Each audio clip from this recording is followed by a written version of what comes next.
So the message, what Dr. Erickson was actually saying is, it takes 10,000 hours to get to the top of an ultra-competitive field in a very narrow subject. That's what that means. But here's what happened. Ever since Outliers came out, immediately came out, reached the top of the bestseller list, stayed there for 3 solid months. All of a sudden, the 10,000-hour rule was everywhere. And a society-wide game of telephone started to be played. So this message, it takes 10,000 hours to reach the top of an ultra-competitive field, became, it takes 10,000 hours to become an expert at something, which became, it takes 10,000 hours to become good at something, which became, it takes 10,000 hours to learn something. But that last statement, it takes 10,000 hours to learn something, it's not true. And the story of the learning curve is when you start, you're grossly incompetent and you know it, right? With a little bit of practice, you get really good really quick. So that early level of improvement is really fast. And then at a certain point, you reach a plateau, and the subsequent gains become much harder to get. They take more time to get. Now, my question is, I want that, right? How long does it take from starting something and being grossly incompetent and knowing it to being reasonably good in, hopefully, as short a period of time as possible? So, how long does that take? Here's what my research says. 20 hours. That's it. You can go from knowing nothing about any skill that you can think of. Want to learn a language? Want to learn how to draw? Want to learn how to juggle flaming chainsaws? If you put 20 hours of focused, deliberate practice into that thing, you will be astounded at how good you are.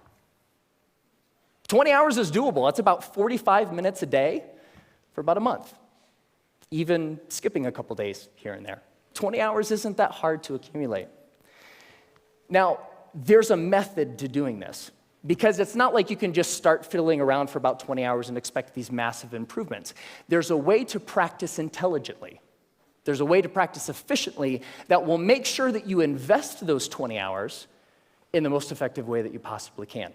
And here's the method. It applies to anything.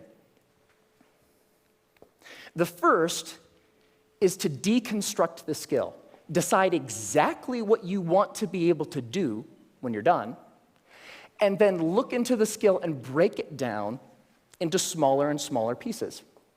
Most of the things that we think of as skills are actually big bundles of skills that require all sorts of different things. The more you can break apart the skill, the more you're able to decide what are the parts of this skill that will actually help me get to what I want, and then you can practice those first.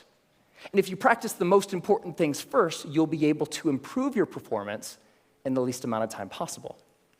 The second is learn enough to self-correct. So get 3 to 5 resources about what it is you're trying to learn. Could be books, could be DVDs, could be courses, could be anything. But don't use those as a way to procrastinate on practice. I know I do this, right? Get like 20 books about the topic. It's like, I'm going to start learning how to program a computer when I complete these 20 books. No, that's procrastination. What you want to do is learn just enough that you can actually practice and self-correct or self-edit as you practice. So the learning becomes a way of getting better at noticing when you're making a mistake and then doing something a little different.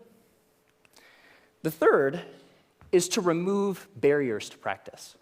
Distractions, television, internet, all of these things that get in the way of you actually sitting down and doing the work.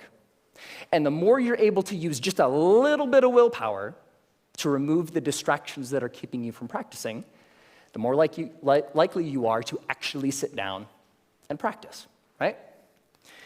And the fourth is to practice for at least 20 hours. Now, most skills have what I call a frustration barrier. You know, the grossly incompetent and knowing it part. That's really, really frustrating. We don't like to feel stupid. And feeling stupid is a barrier to us actually sitting down and doing the work. So by pre-committing to practicing whatever it is that you want to do for at least 20 hours, you will be able to overcome that initial frustration barrier and stick with the practice long enough to actually reap the rewards. All right? That's it. It's not rocket science. 4 very simple steps that you can use to learn anything.